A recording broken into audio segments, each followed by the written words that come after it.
Hello bachcho, let's read the question. The question says assertion. Decomposers are known as microconsumers and reducers. Reason: decomposers are microorganisms that are able to remove or degrade dead bodies of another organisms. A. Both assertion and reason are true, and reason is the correct explanation of assertion. B.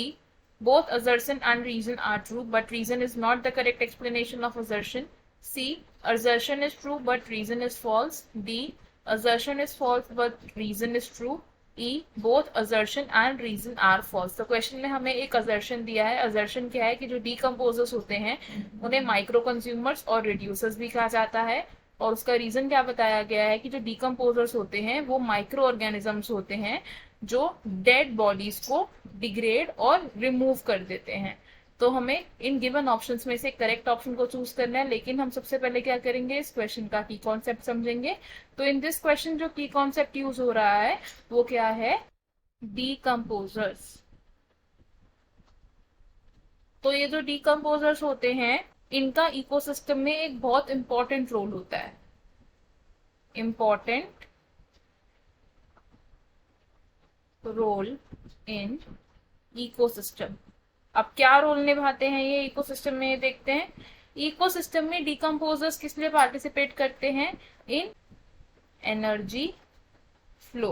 अब decomposers energy flow कैसे करवा रहे हैं, decomposers क्या करते हैं, degrade कर देते हैं और ब्रेक डाउन कर देते हैं ऑर्गेनिक मैटर को. ये क्या करते हैं, डिकम्पोजर्स डिग्रेड ऑर्गेनिक मैटर. अब क्योंकि डिकम्पोजर्स क्या कर रहे हैं, ऑर्गेनिक मैटर को डिग्रेड कर रहे हैं, तो उससे क्या होगा, जो न्यूट्रिएंट्स हैं वो प्राइमरी प्रोड्यूसर्स के लिए अवेलेबल हो जाएंगे. Make nutrients available for producers. अब क्योंकि डिकम्पोजर्स क्या कर रहे हैं, डेड ऑर्गेनिक मैटर की डिकम्पोजिशन कर रहे हैं, इसीलिए हम डिकम्पोजर्स को क्या बोल सकते हैं, माइक्रो कंज्यूमर्स या फिर रिड्यूसर्स. क्योंकि मोस्ट ऑफ द डिकम्पोजर्स जो होते हैं वो माइक्रो ऑर्गेनिजम्स होते हैं और ये क्या करते हैं, रिड्यूस कर देते हैं डेड ऑर्गेनिक वेस्ट को. तो हमारा गिवन ऑप्शन में से कौन सा सही आंसर है, हमारा करेक्ट आंसर है ऑप्शन ए, यानी कि both assertion and reason are true and reason is the correct explanation of assertion. तो हम यहाँ क्या लिखेंगे, option A is correct.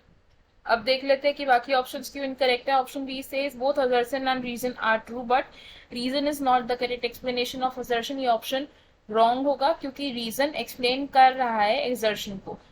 Option C says assertion is true but reason is false. ये option wrong होगा क्योंकि दोनों ही स्टेटमेंट्स करेक्ट है. Option D says assertion is false but reason is true.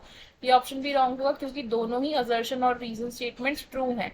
Option E says both assertion and reason are false. ये option भी wrong होगा क्योंकि असर्शन भी ट्रू है और रीजन भी ट्रू है. तो हमारा करेक्ट और फाइनल आंसर क्या होगा, option A. I hope you understood it well. All the best. Thank you.